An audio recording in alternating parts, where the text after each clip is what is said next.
governor says Trump's conviction may drive businesses to Oklahoma. Repairs to a Tulsa levee system is moving forward.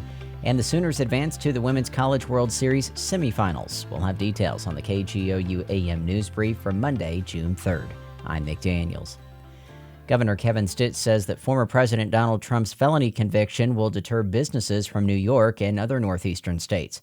State Capitol reporter Lionel Ramos says Stitt is encouraging these companies to consider relocating to Oklahoma. At Stitt's last weekly press conference of the legislative session, he made sure to address the recent New York court's felony conviction of former President Donald Trump. That was probably the conversation around most of the dinner tables last night, and it will certainly be today.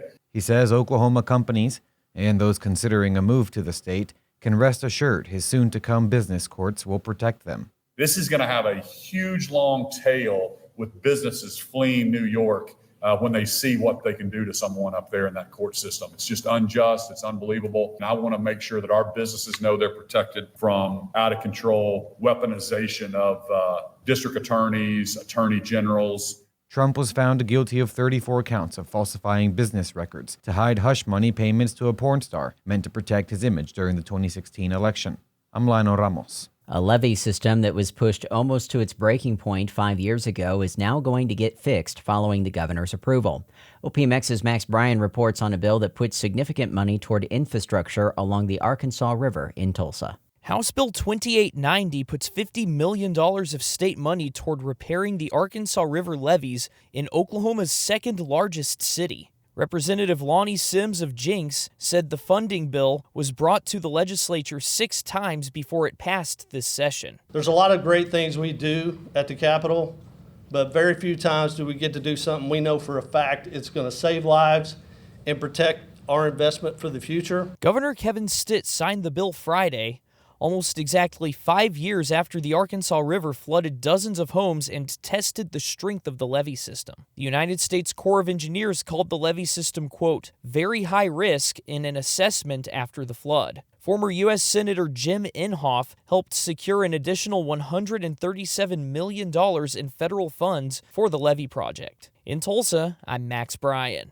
Governor Kevin Stitt is asking most of Oklahoma's tribal nations to strike a deal on tribal tag compacts. OPMX's Katie Hallam reports on what he's asking and on their responses. The letter says that if tribal leaders can accommodate the governor's concerns about tag issues, he would sign a one-size-fits-all compact.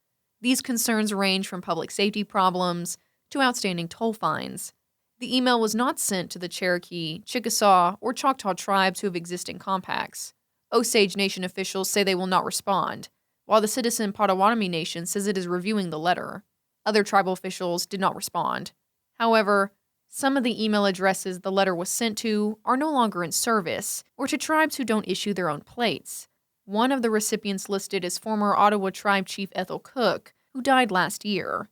Another recipient was voted out of office in early March. I'm Katie Hallam.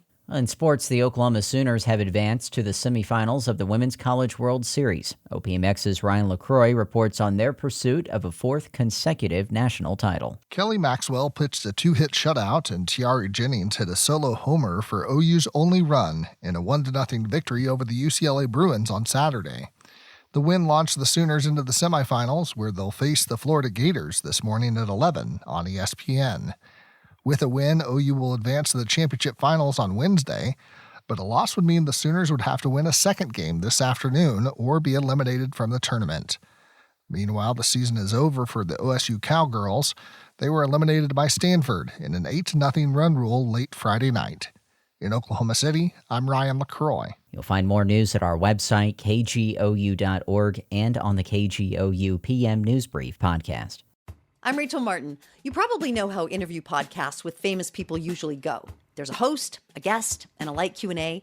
But on Wildcard, we have ripped up the typical script. It's a new podcast from NPR where I invite actors, artists, and comedians to play a game using a special deck of cards to talk about some of life's biggest questions. Listen to Wildcard wherever you get your podcasts, only from NPR.